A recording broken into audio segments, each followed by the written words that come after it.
سيدنا وحبيبنا وقرة أعيننا محمد الصادق الأمين وعلى آله وصحبه أجمعين. اللهم صل وسلم على سيدنا وحبيبنا وقرة أعيننا سيدنا محمد طب القلوب ودوائها وعافية الأبدان وشفائها ونور الأبصار وضيائها وقوت الأرواح وغذائها وعلى آله وصحبه وسلم. اللهم صل وسلم على سيدنا محمد مفتاح باب رحمة الله عدد ما في علم الله صلاة وسلاما دائمين بدوام ملك الله وعلى آله وصحبه ومن والاه. أما بعد, muslimin muslimat yang dirahmati oleh Allah Subhanahu wa taala, Assalamualaikum warahmatullahi wabarakatuh. InsyaAllah kuliah pada malam ni akan disampaikan dalam bahasa Arab.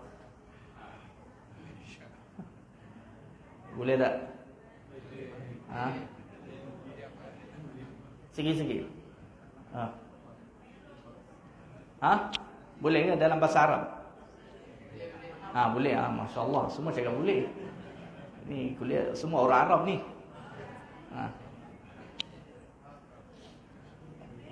Kalau nak faham Arab, kena makan nasi Arab.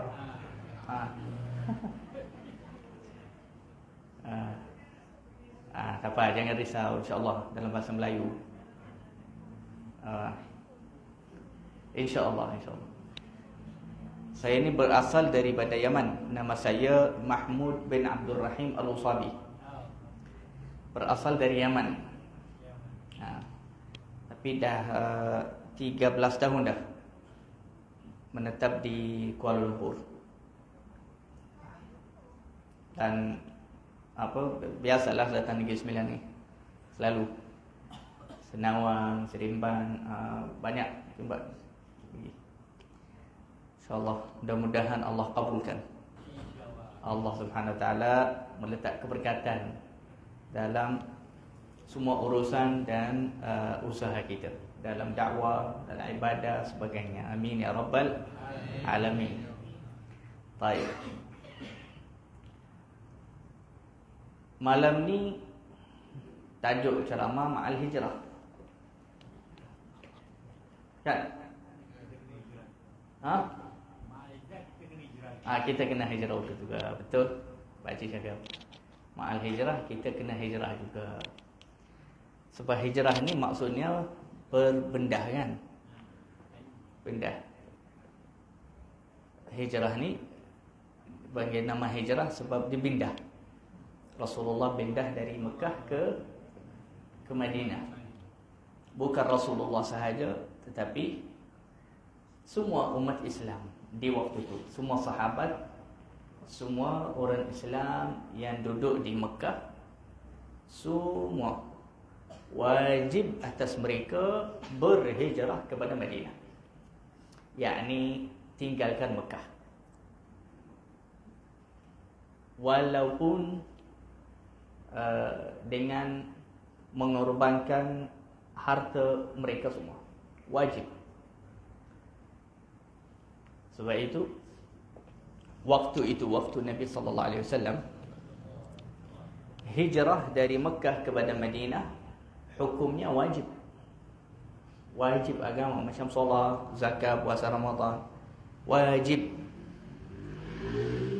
Sesiapa yang mampu berhijrah dari Mekah kepada Madinah tetapi tidak berhijrah, dosa. Rasulullah marah dia. Rasulullah terus marah. Dan orang itu memang melakukan dosa besar, iaitu tidak meninggalkan Mekah. Waktu ketika Mekah ini masih di bawah kerajaan Quraisy, orang Mekah, orang musyrikin. Wajib atas sahabat semua. Sebab itu sahabat semua dengan keluarga mereka, dengan anak, semua siapkan diri mereka dan berhijrah, tinggalkan Mekah.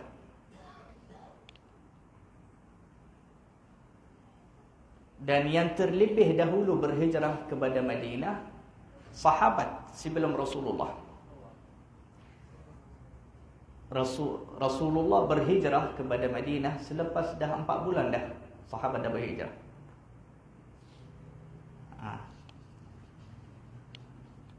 Di bulan Zulhijjah, ini kisah bermulaan hijrah. Ini kurang kadang-kadang mendengar. Bermulaan hijrah tu apa? Kita selalu dengar dari mula Rasulullah mula perjalanannya dari Mekah kepada Madinah. Tapi buncanya hijrah tu kenapa jadi? Kenapa Rasulullah nak tinggalkan Mekah? Dan kenapa Rasulullah dah pilih Madinah? Dan bila Rasulullah pilih Madinah? Padahal mula-mula Rasulullah sallallahu alaihi wasallam memilih negara Habsyah, bukan Madinah. Mula-mula waktu permulaan Islam, sahabat disiksa, ada yang dibunuh, ada yang diazabkan, diikat, dihina, dipukul. Rasulullah suruh mereka berhijrah kepada negara Habsyah, luar negara Arab, jauh. Ya, negara Ethiopia sekarang. Dan Rasulullah berkata, di sana ada satu raja yang mana tidak ada sesiapa yang akan dizalimi di bawah kerajaan dia. Jadi sebab itu Nabi SAW pilih Raja Habsyah. Raja Habsyah tu namanya An-Najashi. Maka Nabi SAW suka keadilan dan dibangkit oleh Allah sebagai manusia yang adil untuk mendirikan keadilan di dunia ini. Sebab itu Rasulullah memilih Habsyah walaupun rajanya bukan Islam. Tetapi bila dia adil dalam urusan kerajaannya, maka Nabi SAW memilih dia. Dan Nabi SAW memuji dia. Namanya Najashi. Dan bila sahabat sampai sana, mereka cerita kepada raja apa yang Nabi SAW kata tentang dia. Jadi dia suka, berlega hatinya, dan dia suka yang Rasulullah puji dia. Nanti dia dengar dari sahabat, dia kata, ceritalah tentang Nabi kamu ni, tentang agama kamu ini. Saya nak dengar. Sebab Raja Habsyah tu pun waktu tu dia alim. Dia alim dalam kitab Al-Injil. Dan dalam ilmu agama dia alim. Dalam masa yang sama dia raja. Dalam zaman dahulu, raja-raja, khalifah-khalifah, ulama, mufti. Ulama, dan dia boleh bagi fatwa sebab luas ilmu mereka. Khalifah-khalifah dahulu, pemimpin-pemimpin, raja-raja zaman dahulu, luas ilmu mereka tentang agama. Dan subhanallah, tak lama An-Najashi ini, Raja Habsyah, masuk Islam. Allahu Akbar. Masuk Islam.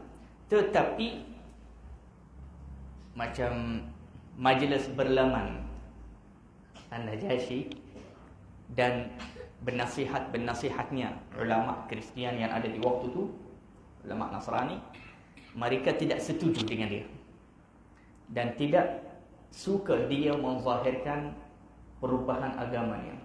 Jadi dia bermulaannya dia diam dan dia tak zahirkan. Tetapi di dalam hakikat dan hatinya dia selalu jumpa Abdullah bin Ja'far, Uthman bin Affan, sahabat Nabi, dan dia belajar lebih banyak dari mereka tentang agama dan Quran. Bersama sahabat Nabi yang berhijrah kepada negara Habsyah itu ada Ruqayyah, anak Rasulullah. Anak Rasulullah, isteri Uthman. Uthman bin Affan berhijrah kepada negara Habsyah, dia bawa keluarganya juga. Keluarganya siapa? Anak Rasulullah. Jadi dia ada di negara Habsyah waktu itu.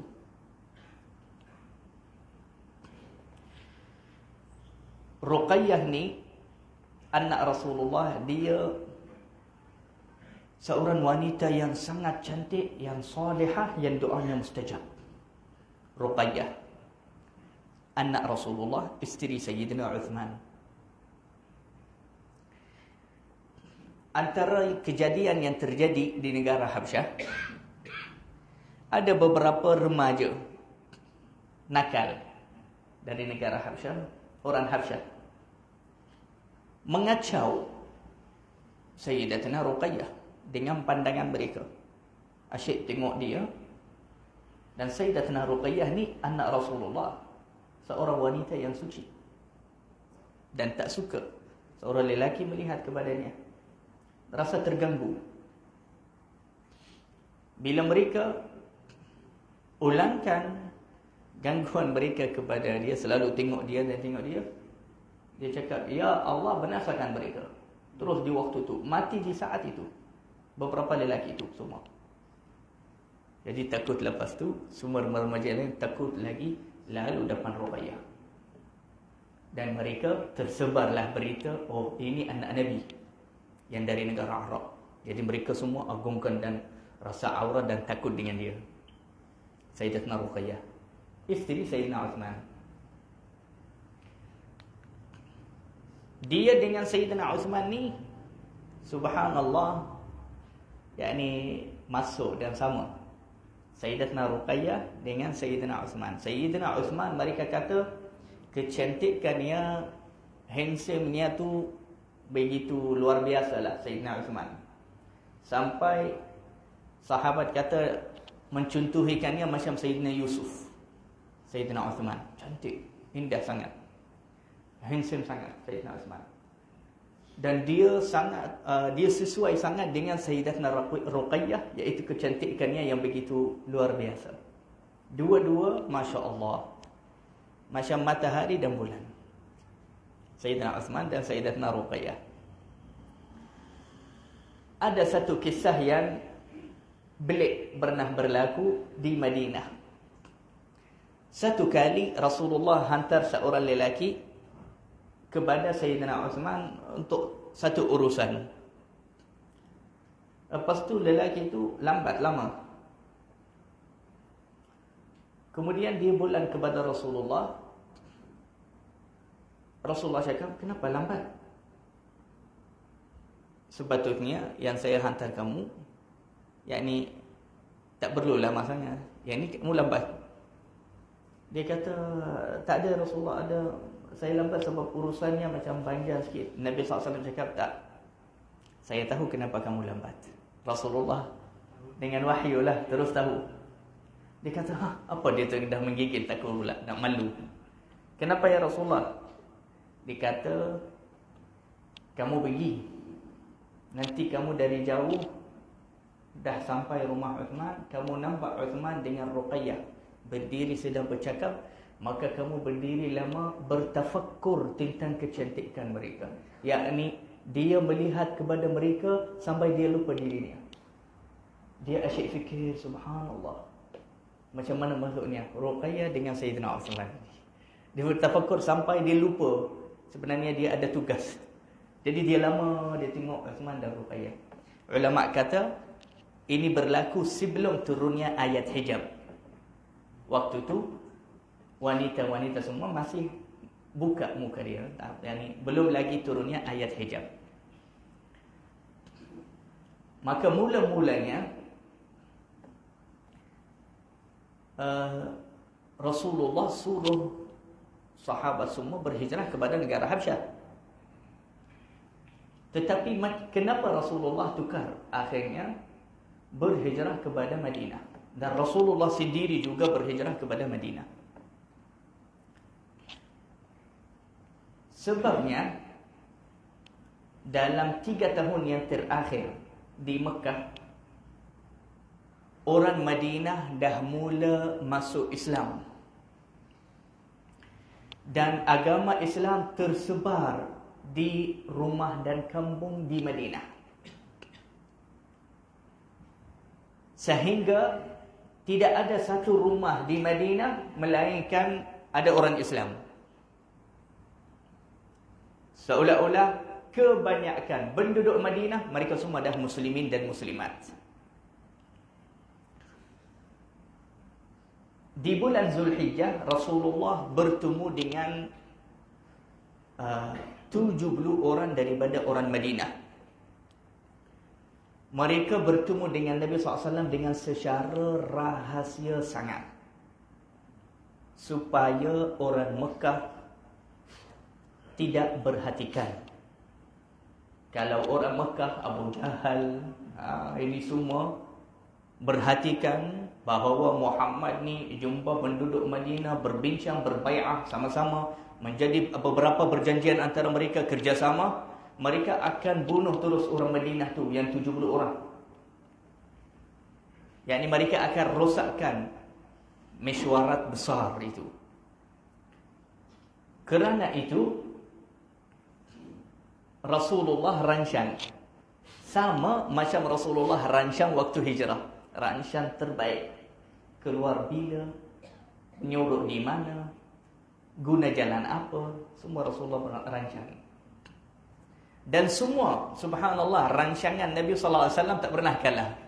Sebab Rasulullah SAW seorang manusia yang paling bijak. Walhal Nabi SAW tak banyak pun musafir luar daripada Mekah. Kebanyakan kehidupan Nabi SAW di Mekah. Tetapi pengalaman Nabi SAW dalam musafir, dalam rancangan, dalam mengaturkan, dalam berang, begitu dahsyat. Sampai orang-orang yang bijak pun di Mekah, mereka kata, dari mana Muhammad ni dapatkan ilmu ni semua? Khalid bin al-Walid. Kenal lah Khalid bin al-Walid. Kita kenal sahabat Nabi. Saifullah, pedang Allah yang tajam, pedang Allah yang kuat. Saifullah, iaitu Khalid ibn al-Walid, sahabat Nabi. Mula-mula dia orang yang kuat lawan kepada Nabi. Dan dialah yang kalahkan tentera Rasulullah di perang Uhud. Khalid bin al-Walid. Dia memang bersungguh mula-mulanya nak bunuh Rasulullah, lawan kepada Nabi SAW. Tetapi akhirnya dia fikir banyak. Dia nampak, dia kata, macam mana pun kita lawan Muhammad ni, dia selalu menang. Padahal kami ni, yakni orang kafir, kami yang lagi banyak selalu. Kami yang lagi kuat, kami yang lagi banyak senjata. Tapi selalu dia yang menang. Dan setiap kali orang kita semakin buruk akhlak mereka dalam perang, tapi Muhammad semakin berakhlak. Walaupun dia lawan kita lawan dia, tapi semakin baik akhlak dia. Jadi dia fikir banyak tentang Rasulullah dan orang dia. Rasulullah, ayah dia. Rasulullah, ayah dia antara orang yang paling kuat musuh Rasulullah, Khalid bin al-Walid. Antara perkara yang buat Khalid bin al-Walid masuk Islam dan merasa dahsyat kepada Nabi, merasa agung kepada Nabi, iaitu kebakaran Nabi SAW dalam rancangan dan urusan perang. Sebab Khalid bin al-Walid ni dia orang perang. Dia macam orang askar, orang yang pakar tentang perang. Jadi dikata, saya terkejut betul-betul. Saya dah berang sebelum ni dengan beberapa tentara. Saya kalahkan mereka. Saya yang menang. Tapi saya tak pernah nampak orang pakar tentang perang macam Muhammad ni. Luar biasa. Khalid bin al-Walid ni, dia kata, Muhammad ni kalau beribadah lah dahsyat, kalau berakhlak dahsyat, kalau berang pun dahsyat. Tak ada apa-apa yang Muhammad ni tak tahu. Sempurna di dalam segala keadaannya. Subhanallah. Rasulullah sempurna dalam segala urusan hidup ini. Ada satu riwayat kata, disebut oleh Al-Imam As-Suyuti, Imam Nabhani pun sebut dalam kitabnya Hujjatullah 'alal 'alamin, Syama'il, kitab Syama'il juga, dikata akal Rasulullah sallallahu alaihi wasallam akalnya, kebijaksanaan yang Allah berikan kepada Nabi berbanding dengan akal-akal manusia semua. Dia kata seperti satu basir berbanding dengan basir-basir dunia semua.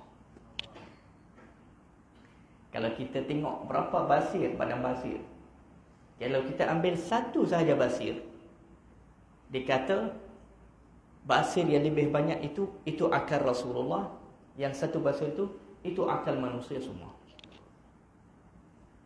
Itu berbandingannya. Boleh tahu macam mana Allah berikan kepada Nabi sallallahu alaihi wasallam akal yang sangat sempurna, kebijaksanaan yang luar biasa. Semua itu kerana Allah sayang kepada Nabi Muhammad sallallahu alaihi wasallam. Kerana Rasulullah Nabi yang tercinta, Nabi yang paling agung, manusia dan makhluk yang tidak pernah Allah menciptakan satu makhluk yang lebih agung daripada Rasulullah. Allahumma salli ala Sayyidina Muhammad wa ala alihi wasallam. Maka Rasulullah rancang dengan sahabat yang datang dari Madinah. Rasulullah hantar satu sahabat jumpa mereka, bagi tahu kami akan jumpa waktu musim haji. Mereka datang nak haji di Mekah. Sebab ibadah haji ni tak pernah berhenti dari zaman Nabi Ibrahim. Untuk mengetahuan, ibadah haji bukan diajar oleh Rasulullah saja. Dari Nabi Ibrahim. Yakni sebelum zaman Nabi Musa, Nabi Ayub, Nabi Isa, Nabi Yaqub, dari zaman Nabi Ibrahim.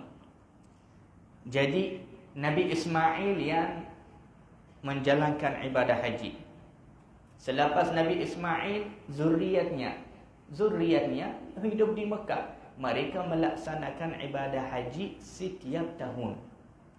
Cuma di satu masa sebelum 300-400 tahun macam tu, sebelum zaman Nabi Muhammad SAW, dengan 400-300 tahun macam tu, ada perubahan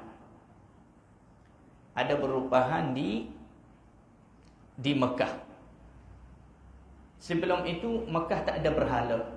Lepas tu Mekah dah ada berhala. Pemimpin Mekah di zaman itu, dia bawa satu berhala besar daripada negara Syam. Kemudian dia letak atas Al-Kaabah, depan Al-Kaabah. Dia kata, kita doakan Tuhan ini juga. Berhala ni Tuhan kita juga bersama Allah. Na'udzubillah. Jadi orang Mekah ikut dia. Mereka pun jahil. Tak ada Nabi datang kepada mereka dah lama dari zaman Nabi Ibrahim. Jadi mereka percaya dan ikut. Dan setiap hari bertambah pula berhala sekeliling Al-Kaabah. Setiap hari bertambah. Dalam Kaabah ada berhala, di luar Al-Kaabah ada berhala, dekat Bukit As-Safa ada berhala, Bukit Al-Marwah ada berhala. Di mana-mana sahaja di sekeliling Al-Kaabah. Ulama kata, waktu Rasulullah membukakan Mekah, ada 360 berhala bergantung dekat Al-Kaabah. Dekat Al-Kaabah sahaja 360. Terlalu banyak. Setiap satu keluarga atau setiap satu kabilah ada satu Tuhan. Setiap satu kabilah dia ada Tuhannya. Jadi mereka semua datang kepada Kaabah, sembah kepada Tuhan mereka tu.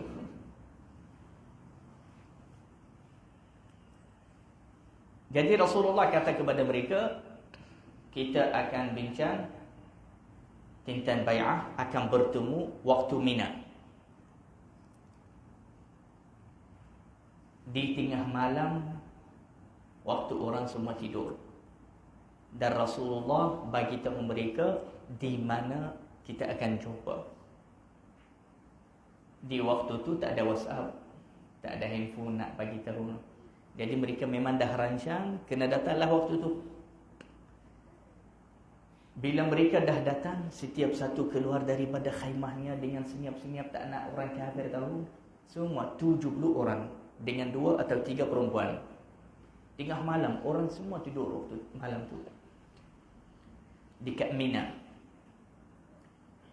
Bila mereka dah kumpul, mereka bagi tahu kepada Rasulullah. Rasulullah duduk di kaimahnya, duduk tunggu. Mereka cakap, ya Rasulullah, mereka dah siap, dah kumpul semua. Kata semua dah ada, semua dah ada. Baru Rasulullah keluar dari khaymahnya. Rasulullah keluar, yang senyap-senyap sahaja, datang dengan bakcinya Al-Abbas, bakci Rasulullah, adik-beradik ayahnya. Bila Rasulullah sampai sahaja kepada timbak mereka 70 orang, Rasulullah berbai'ahlah dengan mereka, iaitu masuk Islam, membantu Rasulullah, memelihara Rasulullah SAW macam mereka pelihara diri mereka dan anak mereka sendiri. Kemudian Al-Abbas, bakcik Rasulullah, dia berdiri bagi ucapan. Dia kata kepada penduduk Madinah, dia kata, ketahuilah wahai penduduk Madinah, sesungguhnya kami ni Bani Hashim, iaitu keluarga Rasulullah, kami boleh bantu Muhammad, kami boleh pelihara Muhammad, kami boleh melindungikan Muhammad. Kita bukan lemah, bukan tak mampu, tetapi Muhammad yang pilih kamu sendiri. Muhammad yang pilih nak ikut kamu pergi Madinah. Kalau dia tak pilih, kami tak perlu minta siapa-siapa pelihara dia, sebab kami boleh pelihara dia, iaitu Bani Hashim, keluarga Bani Hashim, iaitu keluarga Rasulullah. Tak ada siapa-siapa yang boleh suntuh Muhammad dengan buruk. Maka penduduk Madinah semua menjawab, mereka kata, kami faham itu dan kami orang yang sanggup berang, sanggup buat apa sahaja untuk Muhammad. Kami percayanya sebagai Nabi dan kami telah janji dia, kami akan pelihara dia seperti mana kita pelihara diri kita dan anak dan harta kita. Waktu tu Al-Abbas, bakcik Rasulullah, dia kata, kalau begitu dan kamu jujur, silakan ambillah anak buah aku ni, iaitu Rasulullah. Waktu tu Al-Abbas ni, bakcik Rasulullah, dia belum lagi masuk Islam. Tetapi macam mana pun Muhammad ni anak adik dia. Dia bakcik Muhammad sallallahu alaihi wasallam. Jadi dia kena pelihara, dia kena jaga. Ini bai'ah ni yang menjadi sebab bermulaan hijrah daripada Mekah dan Madinah. Ini sebab. Selepas selesai bai'ah ni, Rasulullah memberi pengumuman kepada sahabat-sahabat yang lain. Dia kata, wahai saudara aku semua, wahai orang Islam, sekarang dah tiba masanya kita kena tinggalkan Mekah dah. Allah telah memberi kepada kita saudara baru dan negeri baru untuk kita, negeri yang lebih banyak Islam dan baik dan sayang dan cinta kita, iaitu Al-Madinah. Maka semua aku beri arahan dan perintah kepada kamu semua, siapkan diri dan berhijrah kepada Madinah. Seronok sahabat, alhamdulillah. Sebab kenapa sahabat seronok? Walhal mereka sangat sayang Mekah, itu kota mereka, timbak mereka lahir, kampung mereka. Tapi kenapa mereka suka? Sebab ada dua sebab yang besar. Sahabat suka tinggalkan Mekah dan pergi Madinah. Sebab yang pertama, mereka hari-hari disiksa. Hari-hari disiksa. Nak kerja, orang semua hina. Jalan di tengah jalan, Abu Jahal tandang orang ni, pukul orang ni, baling dengan batu. Mereka hari-hari dalam kehinaan, dalam siksaan. Hidup mereka, hidup yang sangat susah dalam Mekah. Ini sebab yang pertama. Sebab yang kedua, mereka tidak diberikan kebenaran oleh Allah dan Rasulullah untuk berlawan. Sahabat datang kepada Nabi, Sa'ad bin Abi Waqqas, sahabat-sahabat yang lain yang kuat. Mereka kata, ya Rasulullah, kenapa kita nak diam? Bukankah kita berada dalam kebenaran? Dan mereka yang sesat, yang salah, dalam agama yang salah, dan mereka yang zalim, kita tak pernah kacau mereka. Jadi ya Rasulullah, izinkan kita akan keluar, bedah kita akan berang. Rasulullah cakap, jangan, tak boleh. Ya Rasulullah, Mereka sampai dah bunuh bahagian kawan-kawan kita. Depan mata kita, kita tak boleh buat apa-apa. Nabi SAW dia kata, sabar. Ya Rasulullah, mereka pukul kita. Sabar. Mereka bunuh Sumayyah. Sabar. Ammar dibunuh. Yasir dibunuh. Sabar. Ammar dah hampir dah nak mati dah. Diseksa. Sabar. Itu jawapan Nabi kepada mereka. Dan sahabat Nabi sangat baik dan sangat taat. Bila Rasulullah suruh mereka sabar, mereka tahan. Mereka sabar, tak pernah balas, tak pernah menjawab pun. Abdullah bin Mas'ud radhiyallahu an, sahabat Nabi yang lemah, yang miskin. Dia kerja dia menjaga kambing sahaja, orang dapat duit sikit. Dia orang miskin. Setiap kali lalu sebelah Abu Jahal, dia kena tandang, dia kena tumpuk dengan Abu Jahal. Sebab apa? Digelakkan dia, budak ni dikurus-kurus. Abdullah bin Mas'ud, kisian sahabat Nabi, dikurus, kakinya kurus, dipendek. Jadi bila dia lalu, Abu Jahal tinggi, besar, badannya dia suka nak gelakkan Ibn Mas'ud. Dia suka tolak, dia suka jatuhkan dia, bukul dia. Nanti bila jatuh, dia gelakkan dia. Tengoklah orang yang lemah macam ni. Muhammad nak takutkan kita dengan orang macam ni, lemah-lemah. Nanti hari-hari macam tu. Tapi Rasulullah SAW suruh mereka, tak payah jawab pun. Orang kafir hina Rasulullah, hina agama Islam depan muka sahabat. Dan sahabat sayang Rasulullah, sayang agama Islam. Tapi diberikan arahan oleh Nabi, diam. Cabaran besar tau. Ini ujian yang sangat besar.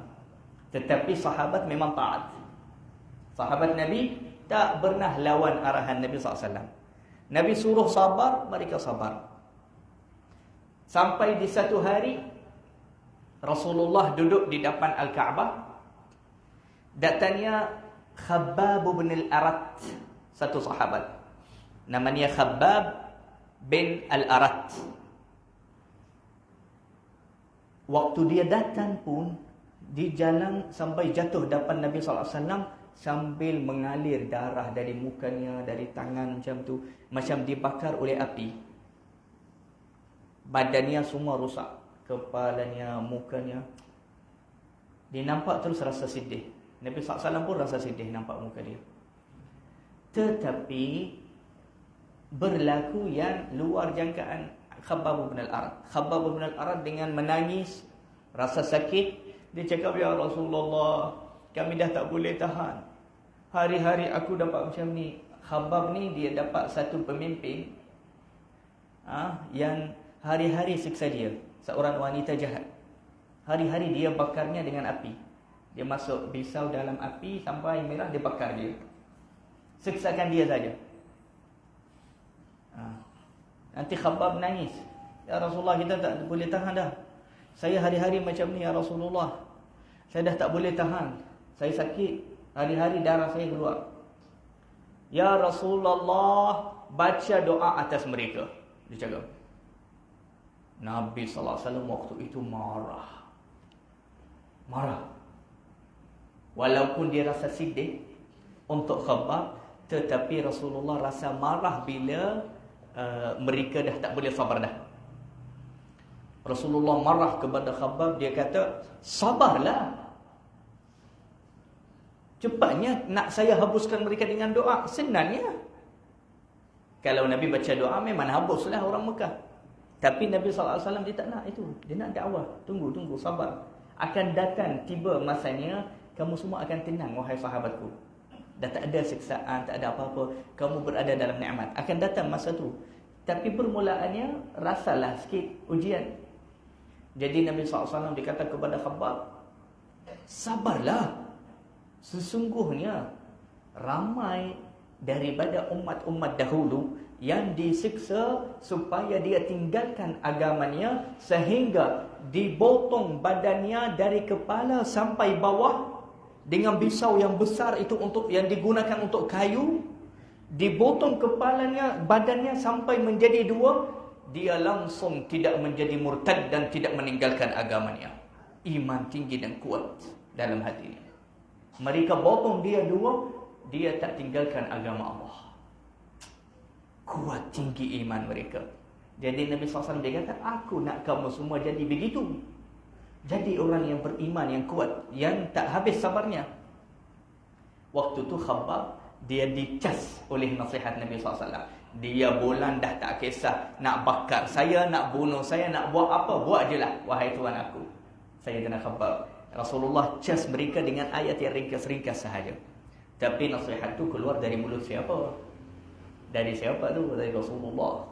Bila Rasulullah nasihat tu, dia cas mereka yakin sekali, cas mereka syahaya sekali. Jadi ini dua sebab yang menjadikan sahabat Nabi seronok bila Rasulullah suruh mereka berhijrah kepada Madinah. Yang pertama, sebab mereka hari-hari disiksa, tak ada hidup yang senang di Mekah. Yang kedua, mereka tidak dibenarkan untuk balas. Nak balas pun tak boleh, walaupun mereka boleh balas. Mereka mampu, mereka kuat, mereka boleh berang. Tapi Rasulullah cakap, tak boleh sebab Allah tak izinkan saya lagi. Allah suruh saya sabar sekarang. Buat masa sekarang, sabar, wahai Muhammad dan sahabat. Akan tiba masa kamu boleh berang, wahai Muhammad. Sebab itu, semua jihad Rasulullah, berang Nabi SAW kepada orang kafir, semuanya daripada izin dari Allah. Semuanya izin dari Allah. Rasulullah ni tidak bergerak atau senyap kecuali dengan arahan Allah. Allah suruh dia berang, dia berang, serang orang. Allah suruh dia sabar, orang serang dia, nak bunuh pun dia takkan lawan. Ini hamba Allah. Ini namanya hamba Allah. Dia hamba betul-betul. Ikut je arahan Allah. Ikut je apa yang Allah suruh.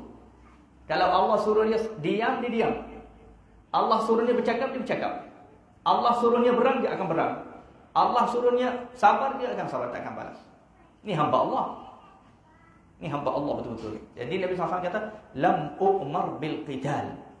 Aku tidak disuruh oleh Allah untuk berperang. Jadi kamu semua kena sabar sahaja. Lepas hijrah, lepas Rasulullah dah sampai Madinah, baru Allah SWT turunkan ayat suruh Rasulullah sekarang kena berang mereka. Dah cukup. Kamu semua berjaya, wahai Muhammad dan sahabat. Sabar dah lama, 13 tahun kamu sabar, diseksa, diganggu, dihina macam-macam. Sekarang engkau dah tak boleh sabar, wajib atas kamu berang dan jihad fisabilillah. Dan di waktu tu Nabi SAW macam setiap 2 bulan, 3 bulan keluar berang. Nabi SAW. Sebab apa? Allah, ini arahan dari Allah. Siapa orang tu yang nak suka berang, nak suka benat? Semua tak suka. Tapi Nabi SAW ni hamba Allah, dia ikut Allah. Allah suruh jadi dibuat. Sampai kadang-kadang Nabi SAW baru bulan dari berang, 2-3 hari rehat saja, dia keluar balik. Serang orang sana yang mencabarkan atau membahayakan keamanan negara Islam di Madinah.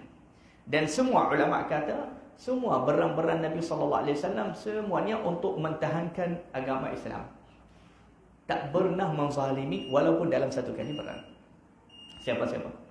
Dia selalu mentahankan negara, mentahankan keamanan negara, mentahankan agama. Azan dulu kan? Azan ke dah terus?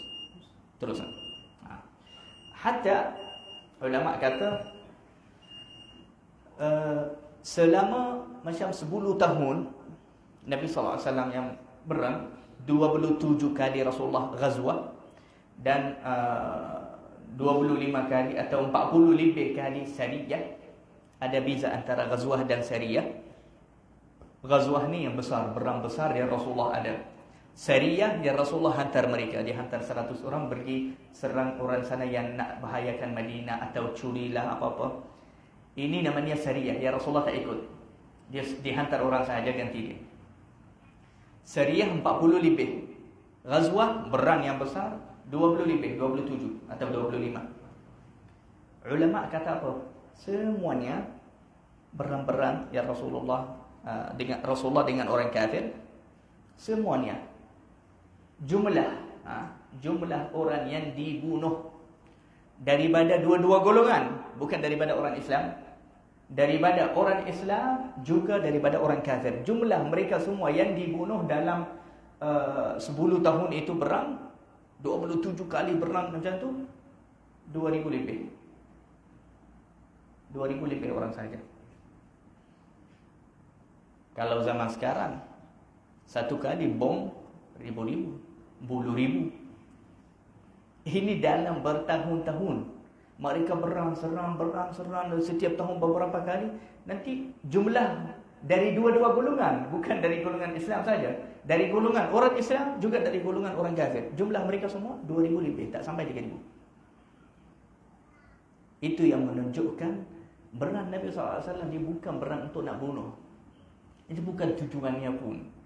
Nabi SAW selalu pesan kepada Sayyidina Ali, kepada pemimpin-pemimpin di waktu perang. Rasulullah kata kepada mereka, sesungguhnya Islam mereka lebih aku suka daripada nyawa mereka.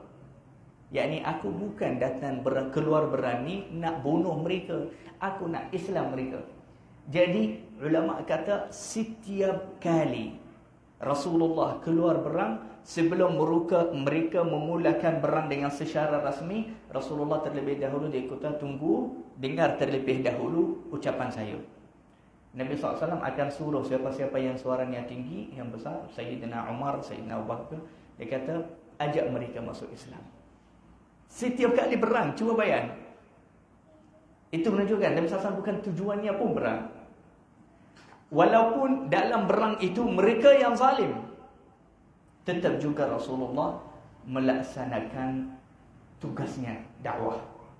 Setiap kali waktu berang, mereka dah nak berang dah, orang tengah geram, tengah panas, tengah marah, Nabi SAW kata, kita dakwahkan mereka.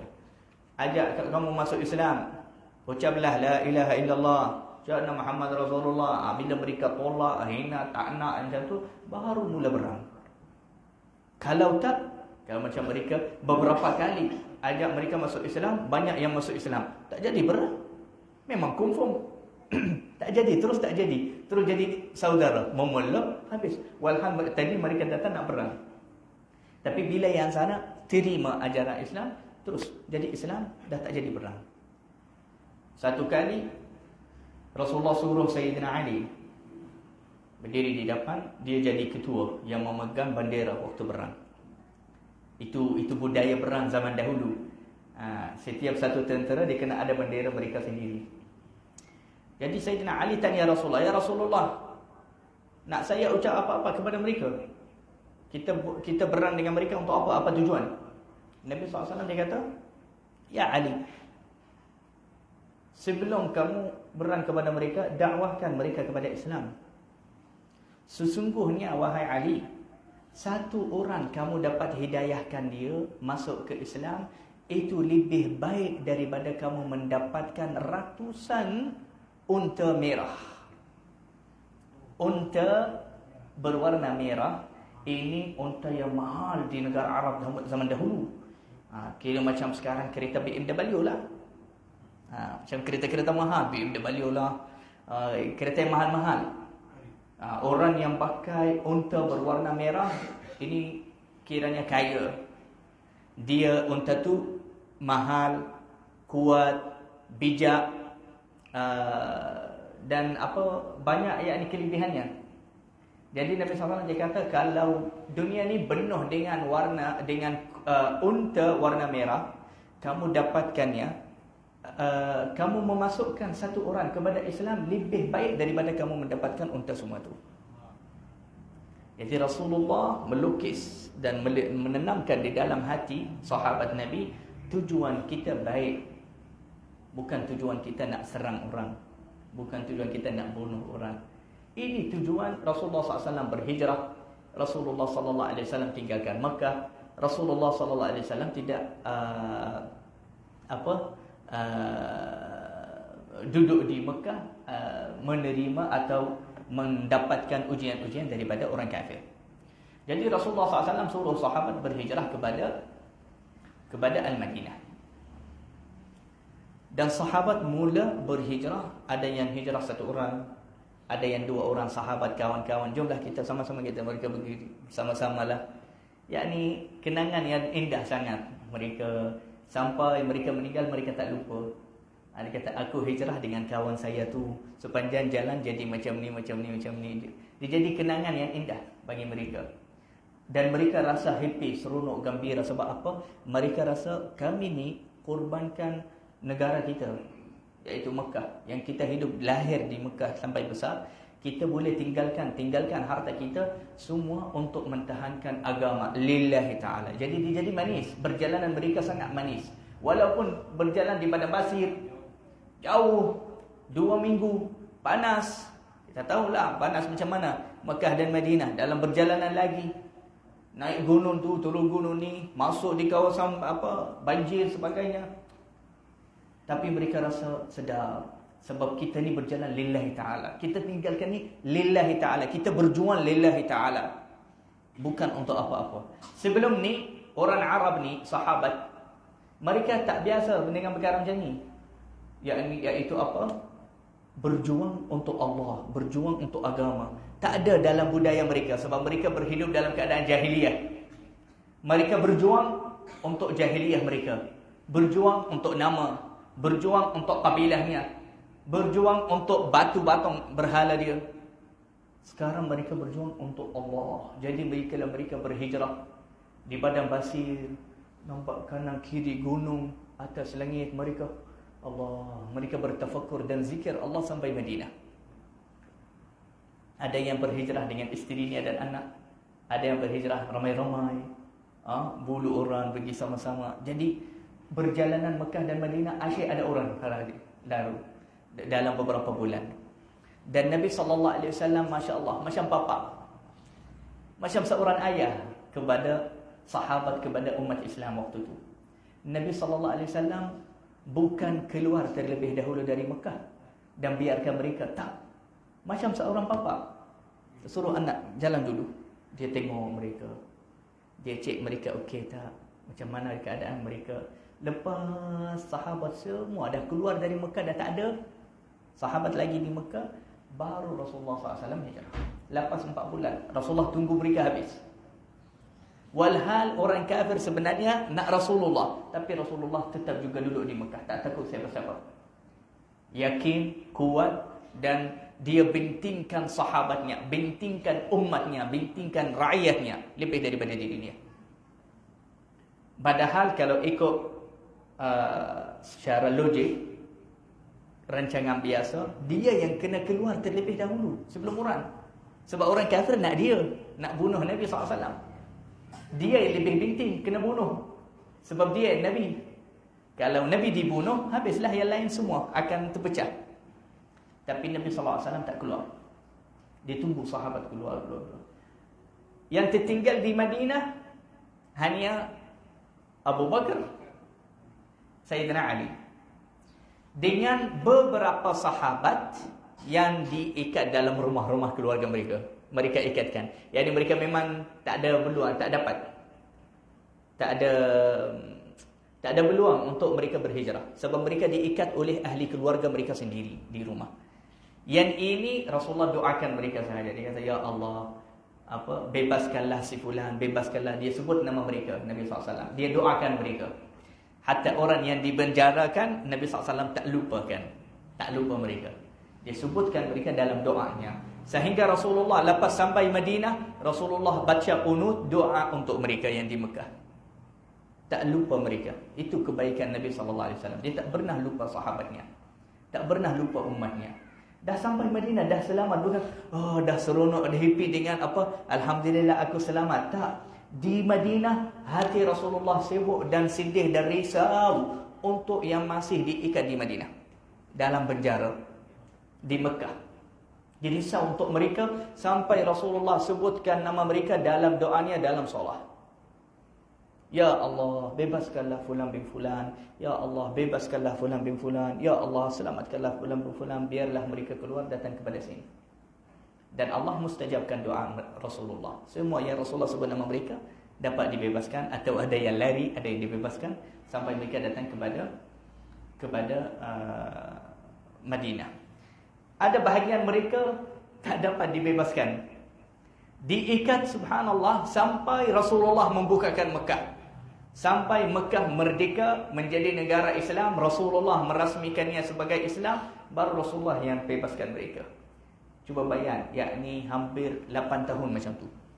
8 tahun dia dalam rumah, tak boleh keluar mana-mana.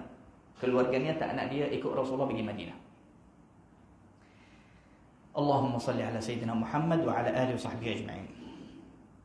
Orang yang pertama berhijrah dari Mekah kepada Madinah selepas keluar keputusan Nabi sallallahu alaihi wasallam bahawa boleh tinggalkan Mekah berhijrah kepada Madinah,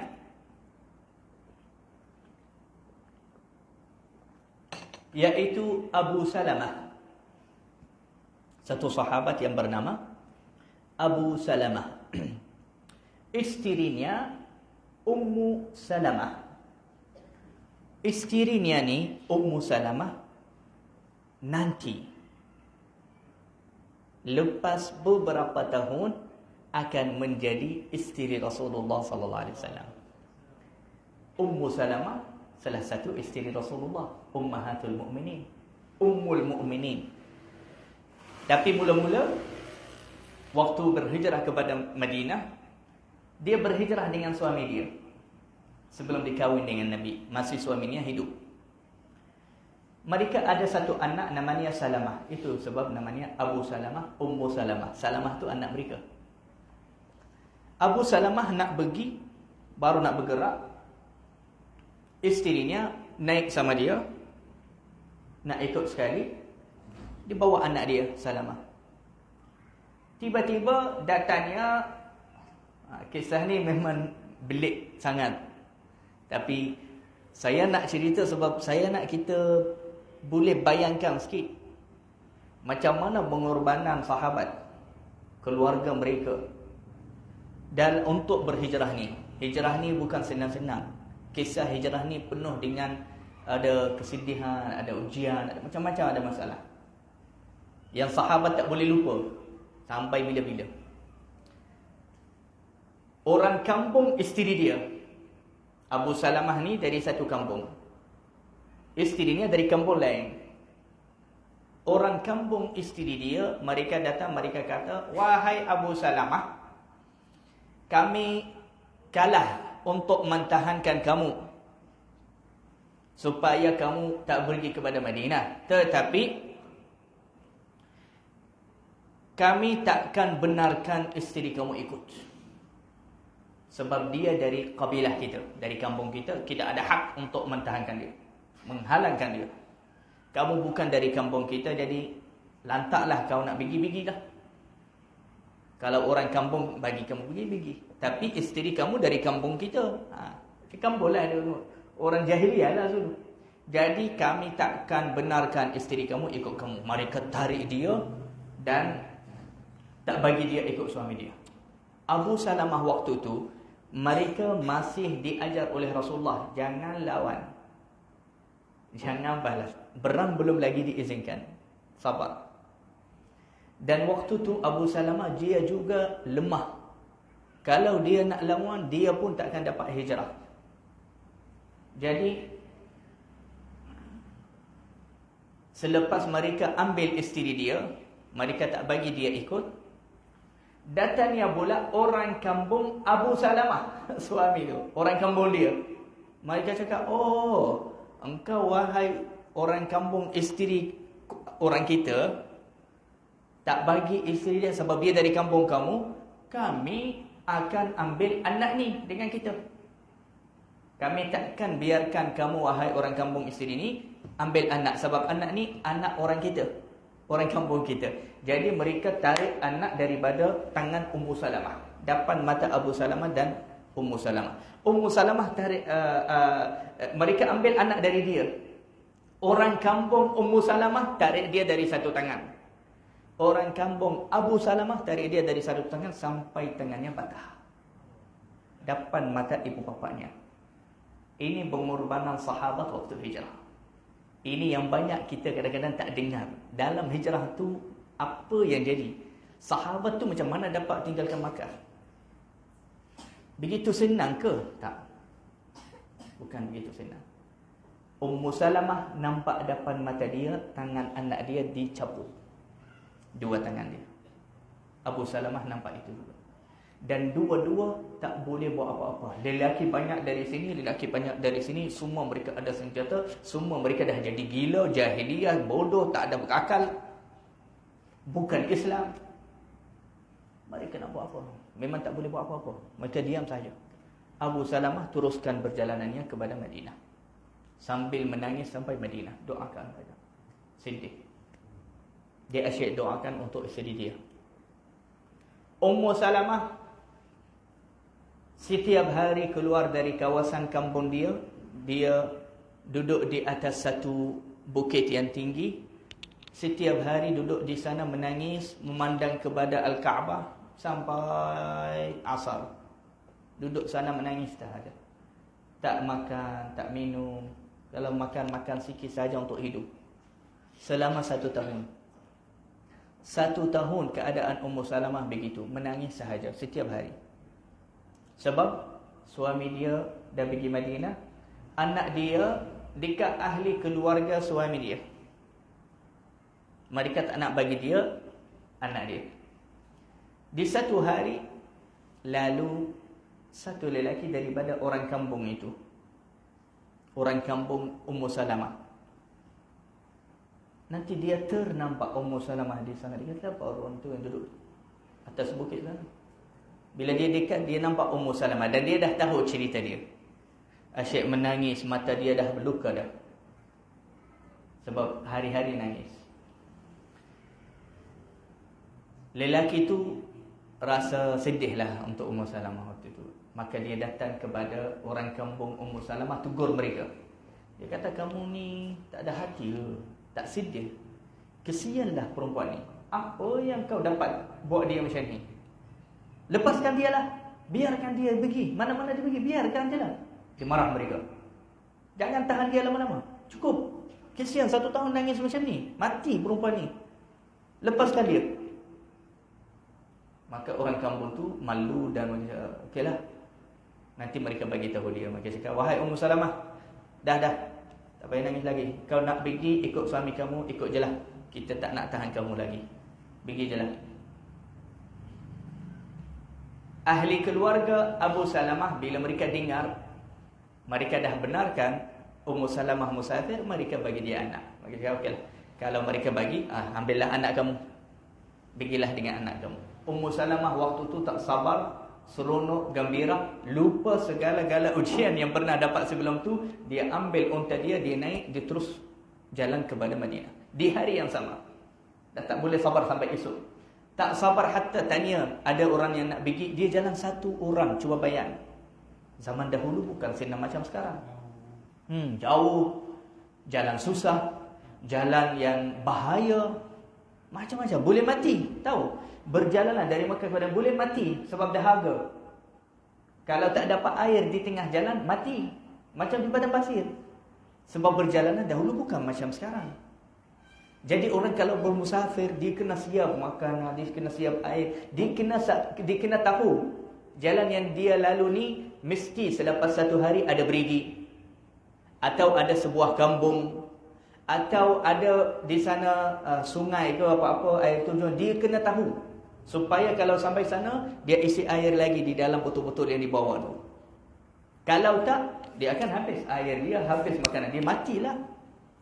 Jadi Ummu Salamah tanpa dia tak nak tunggu, tak nak buang masa, dia takut pula sebab mereka ni macam gila orang jahiliyah. Bila-bila mereka boleh berubah pendapat mereka. Jadi dia terus bergerak kepada Madinah. Baru nak keluar daripada kawasan Mekah, ada satu lelaki namanya Uthman bin Talha atau Talha bin Uthman. Lelaki ni yang tugasnya buka pintu Al-Kaabah. Dia orang yang buka pintu Al-Kaabah. Dia jumpa, dia kata, siapa ni? Dia kata Ummu Salamah. Muka dia bergambar, mata dia dengan nangis. Ummu Salamah buat apa? Anak dia sakit, tangan dia patah macam tu. Kenapa kamu 1 orang di tempat yang sini tak ada orang? Kamu nak pergi ke mana? Dia kata, saya nak pergi Madinah, nak ikut suami saya. Suami saya di sana. Dan ikut Rasulullah. Uthman ni, dia belum lagi masuk Islam. Dia bukan Islam. Dia kata, namanya Uthman bin Talha. Dia masih ikut agama Quraisy, musyrik. Tapi dia jaga amanah. dia jaga amanah dan dia orang baik. Dia kata, satu orang? Dia kata, ya, satu orang. Nak pergi dengan anak kamu yang budak ni kecil sampai Madinah macam tu, satu orang? Tak ada orang teman kamu? Dia kata, tak. Dia kata, aku dan Allah. Tu je jawapan dia. Ummu Salamah dia kata, ada Allah bersama saya sahaja, dan aku rasa cukup dengan Allah. Ujian-ujian yang sebelum ni semua jadi sebab tinggikan iman dia. Iman dia jadi tahap sangat tinggi dan sempurna. Dah tak kisah dengan manusia semua dah. Dia tak kisah dengan manusia, dengan bahaya. Perkara ni semua dah tak ada dalam otak dia. Manusia, bahaya, mati, apa dah tak kisah dah. Aku dah melalui semua. Jadi aku akan pergi kepada Madinah walaupun satu orang. Walaupun apa jadi di tengah jalan. Allah, hebat. Ummu Salamah, wanita-wanita macam ni lagi afdal kadang-kadang daripada 1 juta lelaki-lelaki sekarang orang Islam. Lagi kuat iman dia. Tapi Uthman bin Talha waktu tu mungkin hatta dia tak nak pergi Madinah, dia ada tak tahu nak pergi mana. Tapi dia kata, demi Allah, perkara ni tak boleh jadi. Bahaya kalau kamu nak pergi kepada Madinah. Baik, saya akan teman kamu, dia kata. Saya akan bantu, akan tolong hantar kamu sampai Madinah. Nanti Ummu Salamah cakap, okey baik, terima kasih. Nanti Ummu Salamah menceritakan. Dia kata, demi Allah, aku tidak pernah melihat seorang lelaki yang beramanat, yang baik, yang amanah macam Uthman bin Talha ni. Kenapa? Dia kata, dia jaga maruah Ummu Salamah. Sebab dia sebagai wanita, suami dia tak ada, dan dia isteri orang. Dan dia teman dia satu orang, dia lelaki. Tapi sepanjang jalan dia jaga semua perkara tu. Tidak menjaga, tidak berkhianat. Jadi sepanjang perjalanan Ummu Salamah kata, dia selalu jalan depan saya. Dia tak biar Ummu Salamah jalan depan dia. Dia biar di belakang. Nanti dia kata, kalau kita nak berhenti rehat, Ummu Salamah dia kena turun daripada unta. Jadi Uthman bin Talha ni dia akan tarik unta sampai duduk, dan sambil mukanya berpandang kepada arah lain, tak pandang kepada Ummu Salamah. Nanti dia kata Ummu Salamah kadang-kadang waktu turun, yani ternampaklah biktis macam tu, dia tak pernah nampak kepada saya. Dia kata, urusan saya turun daripada unta, dia kepala dia ke sana. Uthman bin Talha, walhal dia bukan Islam, tapi mereka masih ada fitrah, ada akhlak. Orang Arab zaman dahulu, hatta di zaman jahiliyah, akhlak masih ada.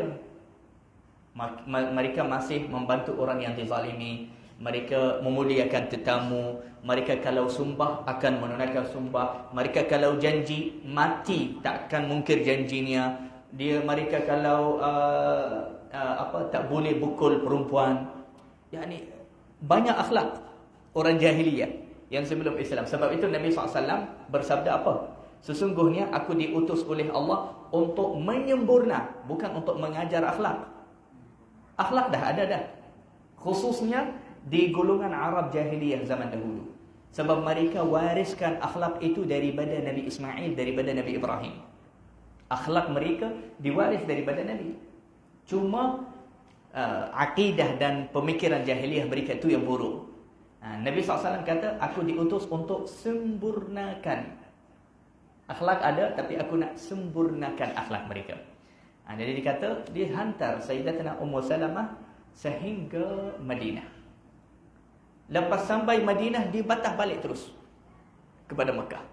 Yani dia buat baik. Ini namanya apa? Ikhlas. Dia hantarkan dia ikhlas. Itu bukan hantar naik kereta, hantarkan dia Negeri Sembilan, bawa kereta, atau pergi Kedah. Tak. Ini jalan kaki, naik unta, padang pasir, panas, bahaya. Makan dan minum, wallahu a'lam macam mana. Tak ada kawasan rehat. Tak ada kenderaan yang mewah macam sekarang. Ada ikon, panas. Tapi dia sanggup buat itu ikhlas. Untuk apa? Membantu satu wanita yang lemah. Di tengah jalan, dia nak jalan, takut dia nak akan mati nanti di tengah jalan. Jadi ini salah satu contoh pengorbanan seorang wanita dalam kisah hijrah, iaitu Ummu Salamah. Siapakah Ummu Salamah? Isteri Rasulullah SAW. Tapi waktu dia hijrah, dia isteri orang, isteri Abu Salamah. Subhanallah, mungkin sebab dia banyak pengorbanan dia, banyak ujian dia, banyak sabar dia. Sebab itu Allah bagi rezeki besar dia jadi isteri Rasulullah SAW. Sebab dia banyak korban, banyak sabar dalam hidupnya lillahi ta'ala, maka Allah ganti dia dengan bergantian yang luar biasa, iaitu Abu Salamah. Sampai dia selalu doa Ummu Salamah ni. Dia kata, ya Allah, lepas wafat suami dia, lepas suami dia meninggal, dia asyik kata, ya Allah, Nabi SAW ajar suami dia, kalau dapat musibah, dia kata, ya Allah, berikanlah kepada saya bergantian yang lebih baik daripada musibah saya ni.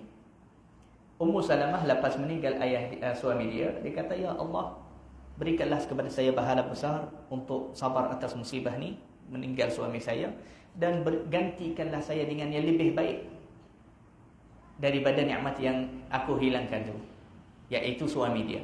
Tapi dia kata apa? Dalam hati aku, dia kata, dalam hati aku kata, Allah akan ganti saya dengan yang lebih baik dari Abu Salamah. Siapa tu?